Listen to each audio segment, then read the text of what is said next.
अस्सलाम वालेकुम दोस्तों।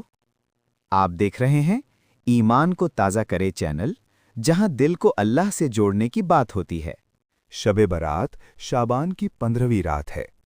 इसे लैलतुल बरात भी कहा जाता है, यानी छुटकारे और माफ़ी की रात। ये बात कई अहादीसे हसन से साबित है कि इस रात अल्लाह ताला अपनी मखलूक की तरफ ख़ास तवज्जो फरमाता है और बहुत से लोगों की मग़फ़िरत फरमा देता है, सिवाय चंद बदकिस्मत लोगों के। नंबर 1, हज़रत आयशा का वाक़या। हज़रत आयशा रज़ी अल्लाह ताला अन्हा फरमाती हैं, एक रात मैंने नबी करीम सल्लल्लाहु अलैहि वसल्लम को ना पाया।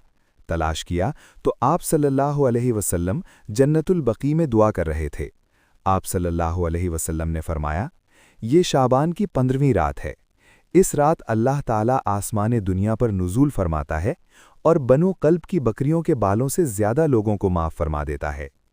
नंबर 2, किन लोगों की मग़फ़िरत नहीं होती?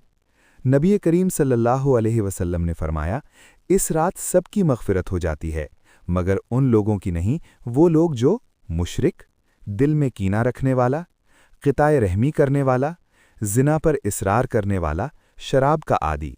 यानी ये रात सिर्फ चराग जलाने की नहीं, दिल साफ करने की रात है। इस रात हमें क्या करना चाहिए? सुन्नत के मुताबिक नफिल इबादत 2 रकात 4 रकात जितनी तौफीक हो। लंबी किरात ज़रूरी नहीं, इखलास ज़रूरी है। चंद आयत ही क्यों ना हो, इखलास के साथ पढ़ना है। उसके बाद दुआए इस्तिग़फ़ार। दुआ और इस्तिग़फ़ार अपनी ज़िंदगी, वालिदैन, मरहूमीन, उम्मत मुस्लिमा के लिए ख़ास तौर पर ये दुआ, अल्लाहुम्मा इन्नका अफ़ूवुन तुहिब्बुल अफ़्वा फ़अफ़ु अन्ना। दिन में 15 शाबान का रोज़ा। नबी सल्लल्लाहु अलैहि वसल्लम शाबान में कसरत से रोज़े रखते थे। 15 शाबान का रोज़ा मुस्तहब है, फ़र्ज़ नहीं। क्या चीज़ें साबित नहीं? सच बोलना भी इबादत है, इसलिए सुन लीजिए। आतिशबाज़ी, हलवा या ख़ास खाने को लाजिम समझना, कब्रिस्तान जाना फ़र्ज़ समझना, मखसूस रकातें या मखसूस सूरतें मुकर्रर करना। अगर कोई इबादत फ़र्ज़ समझ ली जाए जो नबी सल्लल्लाहु अलैहि वसल्लम से साबित नहीं, तो वो बिदात बन जाती है।